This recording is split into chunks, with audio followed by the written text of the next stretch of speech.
Agora são 6 horas e 47 minutos, estamos de volta com o Manhã no Ar e, claro, as principais notícias do dia.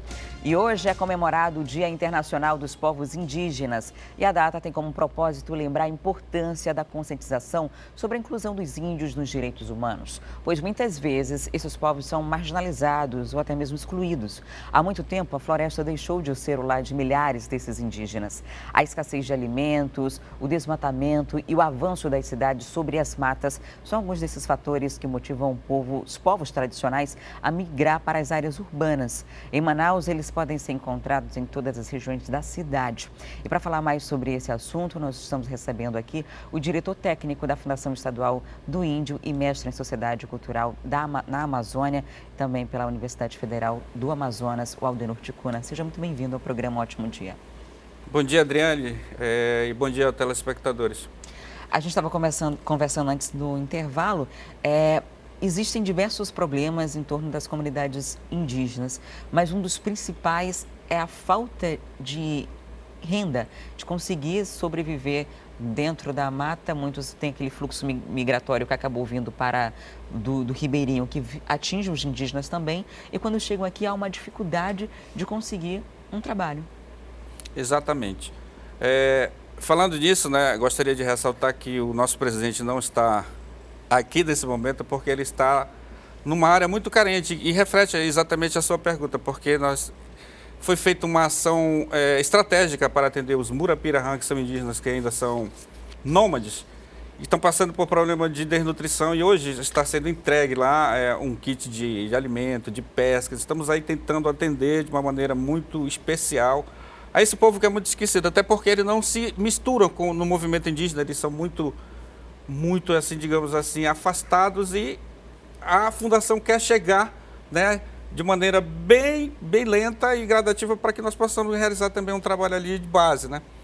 Hoje, qual é a realidade dos indígenas no Amazonas? Existe uma estimativa de quantos existam desses, quantos estão em áreas urbanas e os demais nas áreas de floresta? Ah, legal. Inclusive, isso aí é um tema que eu recitei na minha dissertação de mestrado, e agora no doutorado eu estou falando um pouco mais sobre a questão do controle social. Mas assim, nós somos hoje aqui no estado do Amazonas, só esclarecendo 66 povos, falamos ainda 29 línguas. E uma peculiaridade muito interessante é que o município de São Gabriel da Cachoeira tem 23 povos, e lá existem ainda 3 línguas que são co-oficiais, que são o Baniwa, o Nhengatu e a língua geral, aliás, o tucano. E vale ressaltar que o povo ticuna, que situa-se na região do Alto Solimões, da qual eu faço parte, é o maior povo indígena do Brasil.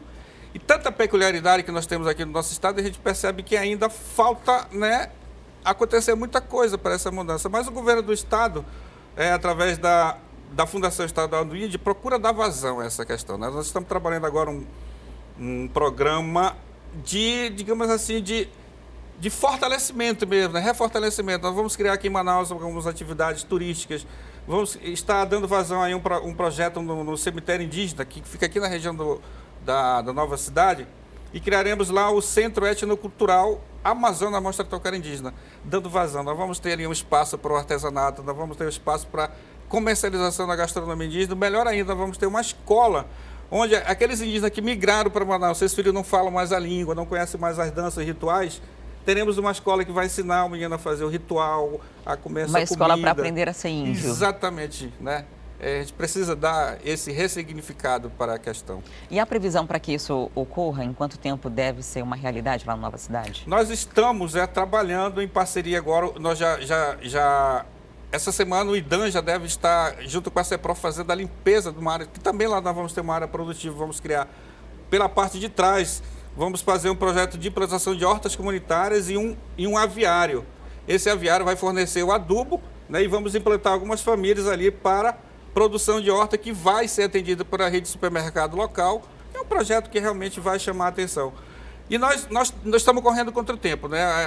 A CEINFRA, enfim, várias instituições de governo estão aí conosco, e esperamos que essa semana o projeto já ganhe corpo, né? E estamos aí correndo atrás das parcerias para que ele se torne realidade o quanto antes. No início da entrevista, eu falei desse fluxo migratório para os centros urbanos do indígena por escassez de alimentos, por a própria chegada das cidades dentro da floresta, essa invasão, né, que tem acontecido em muitas áreas. E eles vão chegando muitas vezes sem saber o idioma, sem falar português em alguns casos. Como que tem sido a realidade deles quando chega aqui? A gente está vendo com maior frequência agora os índios venezuelanos que vêm chegando, porque eles estão ocupando áreas urbanas de grande fluxo, o centro da cidade, chegaram a acampar ali próximo à rodoviária, enfim. Mas a gente tem muito índio do Amazonas que está distribuído na cidade em várias zonas, principalmente em áreas periféricas, né? Por incrível que pareça, né? Isso é uma realidade que realmente não coaduna com aquilo que é o sentimento que uma política pública pode pensar. Ressalta-se que, por exemplo, né, hoje a população indígena mundial é estimada em 5% da população. E todo esse percentual está realmente concentrado na pobreza, né, nos maus tratos, enfim. E aqui em Manaus não é diferente, mas por incrível que pareça, Adriane, esse fluxo tem diminuído nos últimos anos. Nós percebemos, mas temos aí várias comunidades, o que pode dizer que com o nascimento dessas comunidades aqui em Manaus favorece a vinda. Mas, de uma certa forma, nós temos conseguido aí um programa, estamos dialogando com a SOAB, tivemos uma reunião na semana passada, e temos aí um projeto habitacional. E não que queiramos aqui incentivar a vinda de mais indígenas, mas os que já estão aqui têm nos procurado e a gente tem feito esse diálogo com a SOAB para que nós possamos dar uma resposta, né? E, infelizmente, parece-me que as áreas periféricas, as áreas mais inóspitas da cidade são reservadas aos nossos parentes. E não é por aí. Eu acredito que nós merecemos também um tratamento diferenciado e essa política pode chegar, né? Eu faço um apelo aqui ao coronel, que está lá no comando da SOAB, que nos dê toda a atenção. E o governo do estado trabalha, a máquina trabalha favorecendo isso, né? Nós pensamos que esse sentimento de interinstitucional com os indígenas nós temos muito acesso. Onde nós chegamos, as portas se abrem e isso é muito bom, né? Eu acredito que dentro de pouco tempo nós estaremos aí, apesar de termos uma limitação de pessoal, mas estamos trabalhando e acreditamos que nosso trabalho terá um fruto, né, bem perto. Hoje, no dia que se comemora o Dia Internacional dos Povos Indígenas, o que tem de fato de se comemorar aqui no Amazonas e de se lamentar? Olha só. Comemorar, como nós já dissemos, nós somos aí 370 milhões no mundo todo, né? E no Amazonas nós somos a maior população indígena do Brasil. É motivo de pesquisa, muita gente vem, é a floresta e tal. Mas nós vamos comemorar de uma maneira diferente. Nós estamos começando amanhã na Praça da Saudade um festival etnocultural Amazônia Mostra Tocar Indígena. Um festival pensado por nós para dar vazão exatamente a isso. Em 2007, porque nós comemoramos o Dia Internacional desde 1995, mas em 2007 foi também otorgado pela ONU a Declaração Internacional de Direitos dos Povos Indígenas. E nós vamos estar fazendo a leitura desse instrumento de defesa de direitos dos povos indígenas nesses dias. Agora, mais do que isso, nós vamos estar lá com a culinária indígena. Você quer comer um peixe assado, quer comer um caxiri, quer comer uma quiampira, né? Quer ter uma vivência com o povo indígena, vamos estar lá caracterizado, pintado, cada um com a sua etnia. Qual horário? Na quinta-feira nós vamos iniciar às 18 horas com a abertura do show da Joenda Ticuna, que é uma parente conhecida aqui na cidade, que vai estar inclusive fazendo o lançamento do seu CD no Teatro Amazonas em breve. E nos demais dias vai ser o dia todo, né, até domingo. E no sábado e no domingo nós teremos a escolha do Guerreiro e da Cunhã Indígena 2017. Temos aí mais de 20 candidatas, estamos aí passando pelo processo de treinamento e será uma grande festa que vai coroar realmente. Não que isso venha ofuscar qualquer coisa que tenha acontecido, não. A nossa ideia é dar valorização, é criar esse festival anual e fazer outros programas, outros eventos que dê vazão à questão indígena, para que assim a sociedade possa entender que nós estamos aqui. Manaus também, como o nome bem diz, Manaus era originária com povos indígenas, nós estamos aqui, né? O nosso lugar também é aqui, mas jamais vamos esquecer que a nossa política é mais direcionada também aos povos que estão lá, né, nas aldeias. Quando nós visitamos, nós vemos de perto esse sentimento da falta de uma política chegar realmente com mais estrutura, com mais força, e é o que nós estamos trabalhando para fazer acontecer. Aldenor, muito obrigada por sua visita aqui no Manhã no Ar. Um ótimo dia para você. Obrigado. Recebi o Aldenor Ticuna, que é diretor técnico da Fundação Estadual do Índio. E o Amazonas vai receber uma etapa do vestibular indígena para a Universidade de Brasília. E essa seleção faz parte do acordo de cooperação técnica com a Fundação Nacional do Índio, a FUNAI.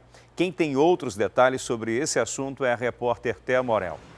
Olá, Thea, bom dia. Como os interessados podem se inscrever nessa seleção?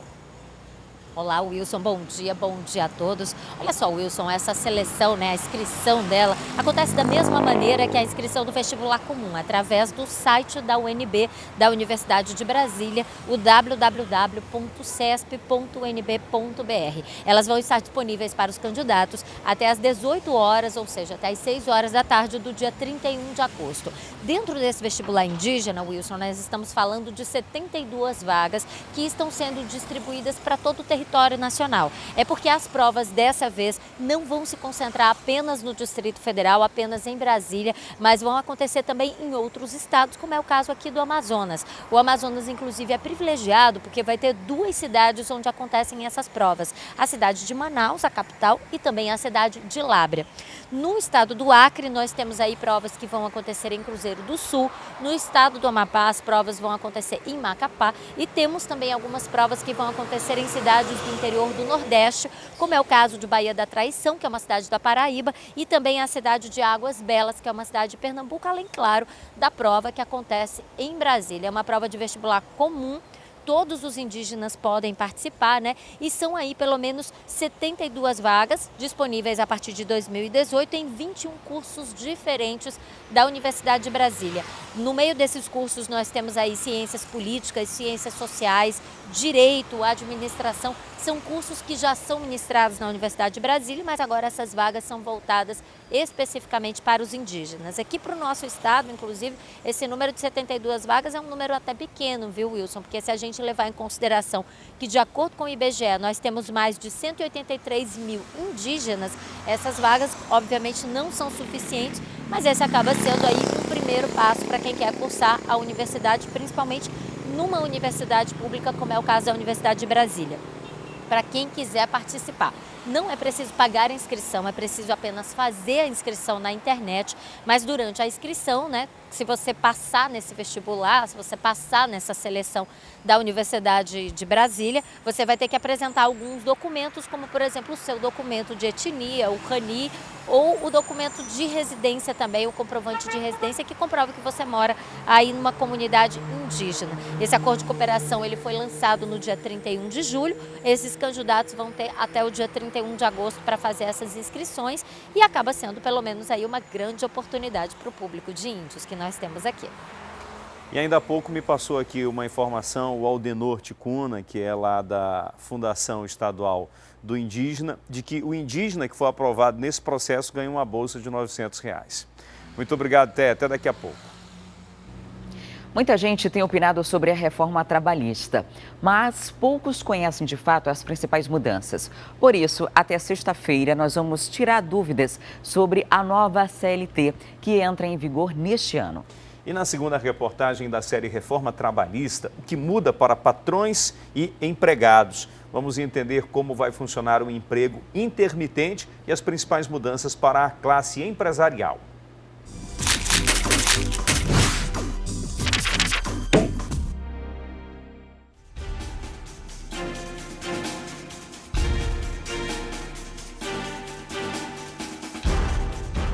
Acaba-se em grande parte com o paternalismo, porque a visão de então é de que o trabalhador não tinha competência para defender os direitos dele, então havia um intervencionismo muito grande nas leis, o Estado regulando o Estado, administrando o Estado, estabelecendo o Estado, impondo. Mas na prática, o que muda de tão significativo para o empregador? Você tinha um acordo com o seu funcionário e esse acordo ele não valia porque o Ministério Público assim entendia por base do entendimento do auditor daquilo que pregava na CLT. Hoje, o que você acordar com o seu funcionário, o capital com o trabalho, ele tem força de lei, ele vale e você tem essa segurança. Então, é um avanço. A prevalência do acordado sobre o que está na legislação é um dos pontos da reforma mais festejados pelos patrões. É que manter um funcionário como exige a atual lei trabalhista é caro. Se eu te pago R$1.000, sai do bolso do empresário R$2.100.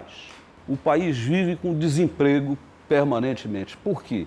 Porque quem é mais atingido são as micro, pequenas e médias empresas que não aguentam pagar tantos encargos que não redundam no bolso do trabalhador. O problema é que para as entidades representativas dos trabalhadores, com a reforma, quem vai pagar a conta do chamado Custo Brasil é o empregado. Essa reforma, na realidade, foi uma reforma beneficiando só um lado, que é a questão dos empresários, dos empresários. Nós, trabalhadores, não teve nenhuma reforma de ampliação dos nossos direitos. Vamos entender algumas das principais mudanças. Entre os direitos fundamentais do trabalhador, as férias foi o único ponto que sofreu alteração. Agora, o que acontece? A empresa pode parcelar o período de férias em 3 períodos, sendo um obrigatoriamente de 14 dias e os outros 2 não menores que 5 dias, num total de 30. E o empregado pode fazer questão de tirar um mês de férias? Pode. O que eles trouxeram foi a possibilidade do parcelamento. Ainda existe a possibilidade do período integral. A nova CLT também regulamenta a flexibilidade de jornada. Mudança aprovada por Alisson. Ele é funcionário de uma grande empresa de suporte tecnológico. Com trânsito e filho em idade escolar, ele sempre estava apressado. Mas há alguns meses, isso mudou. Olha, agora são 10h46 da manhã e o Alisson tá chegando para trabalhar. Bom dia, Alisson, tudo bem? Bom? Como é que é isso? Me explica. Você chega a hora que você quer para trabalhar? Eu chego das 7 às 10 da manhã. E como é que fica a sua saída? A saída eu tenho que administrar às 8 horas e eu posso sair no máximo às 19 horas. Ou seja, o importante é que você cumpra a jornada de 8 horas. Isso. E o almoço, como é que fica? O almoço também fica flexível. Eu posso usar até 4 horas de almoço. 4 horas de almoço? Desde que eu cumpra as 8 horas desse intervalo. O que isso agrega para a tua vida? Bom, para mim, eu posso agora tomar café com meu filho, não me preocupar tanto com a hora. Por exemplo, ele já teve dias que eu podia ter chegado mais tarde com ele e eu posso passar mais tempo no almoço com ele também. Ou seja, esse sistema acabou te beneficiando. Sim, beneficiou tanto para mim quanto para a empresa, porque há um tempo atrás eu só chegava atrasado. A empresa concluiu que a flexibilidade de jornada aumenta a satisfação e a produtividade dos colaboradores. Oi, tudo bom? Mas, para conseguir implementar esse sistema, foi preciso convocar o sindicato da categoria, promover a assembleia com os trabalhadores e fechar um acordo coletivo. Quando a nova lei entrar em vigor, isso não vai ser mais preciso. Outro exemplo de flexibilidade de jornada pode ser dado nesse restaurante. Aqui o movimento é maior a partir de quinta-feira, se intensifica com a chegada do fim de semana. E para dar conta da demanda nesse período, os proprietários muitas vezes precisam pagar hora extra aos funcionários, muitas vezes até contratar pessoas de fora. Agora, com a nova legislação, eles vão poder fazer banco de horas. Ou seja, eles vão poder aumentar a jornada nesses dias de pico e dar folga nos outros dias da semana. Para o presidente da Associação de Magistrados da Justiça do Trabalho no Amazonas, esse aspecto é perigoso para o empregado. Eu não preciso mais de um acordo coletivo, em princípio, de uma negociação coletiva para dizer, Natália, a partir de novembro, quando estará em vigência a lei, você vai trabalhar numa rotina de 12 por 36. 36 de descanso. Então, você que vinha trabalhando numa rotina de 8 horas, o empregador já pode te demandar, né? Diz, mas a lei diz negociação. Aí volta aquela questão. O meu produto é um emprego. Você quer continuar aqui? Né? Então você vai trabalhar nessas 12 horas. A maioria dos sindicatos também é contra o banco de horas. É uma maneira que muitas empresas usam para explorar o trabalhador. A empresa está precisando dessa mão de obra, ele obriga o trabalhador a trabalhar e depois compensa quando a empresa bem entender. Compensar é o quê? Da folga? Compensar da folga. Da folga e ele trabalha como fosse extra e recebe e folga como um dia normal. Sem ter a possibilidade de escolher. Não tem a possibilidade de escolher. A reforma trabalhista também traz novidades, como o trabalho intermitente. Esse trabalho não existia. E ele é aquele tipo de trabalho onde o empregado não tem uma jornada fixa. Você está contratado de carteira assinada, recebe 13º, FGTS, férias, tudo direitinho. Mas eu digo para ti assim, olha, hoje você vai trabalhar, hoje, amanhã e depois. Aí depois você vai para casa. Esse tempo de espera entre uma outra chamada para um próximo serviço, antigamente era considerado tempo à disposição do empregador. Então você recebia pelo aquele dia trabalhado, agora não mais. Agora eu posso chamar um empregado e dizer, olha, você vai trabalhar essa semana, segunda, terça e quarta até meio-dia. Depois você vai para casa e aguarde uma nova chamada. Nesse meio termo, o empregado pode fazer o que ele quiser. Tiago é fotógrafo e designer. Ao longo do ano, se reveza entre as funções de acordo com a demanda. Ele é um dos que aprovaram o trabalho intermitente. Para mim é uma alternativa interessante, né?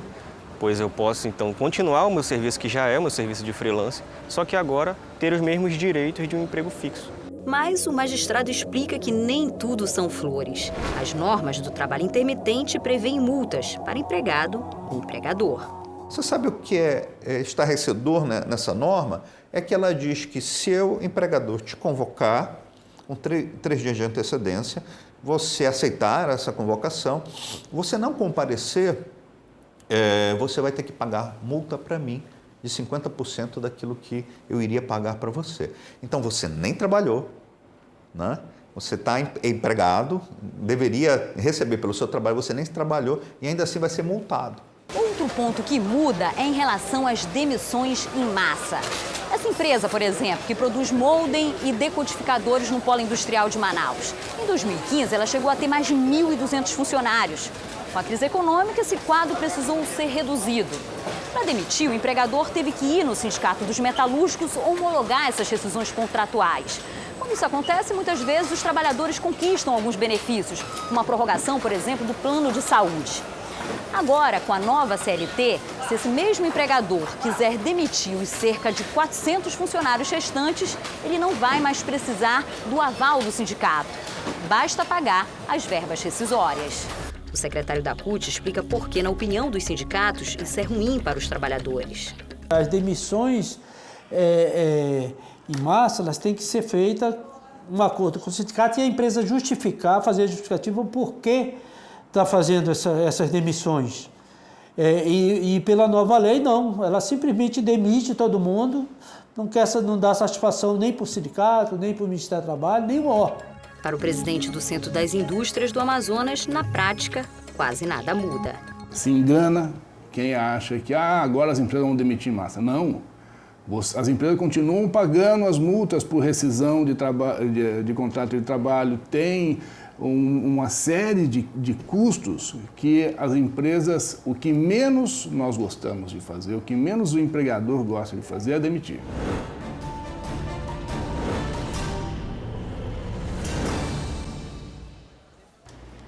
E nessa quinta-feira, na terceira reportagem da série, nós vamos mostrar as mudanças na CLT que atingem mais diretamente o trabalhador, a exemplo da terceirização do funcionário. Vamos ver como está o trânsito nesse momento. A gente tem imagens aéreas da rotatória do São José, na Zona Leste, ali ao fundo do Terminal 5 de integração dos ônibus, e a gente percebe que o trânsito flui normalmente, sem maiores problemas. Olha só, Alameda Cosme Ferreira sem dificuldade, aí você tem também a extensão da Avenida Altais Mirim, mais conhecida como Grande Circular.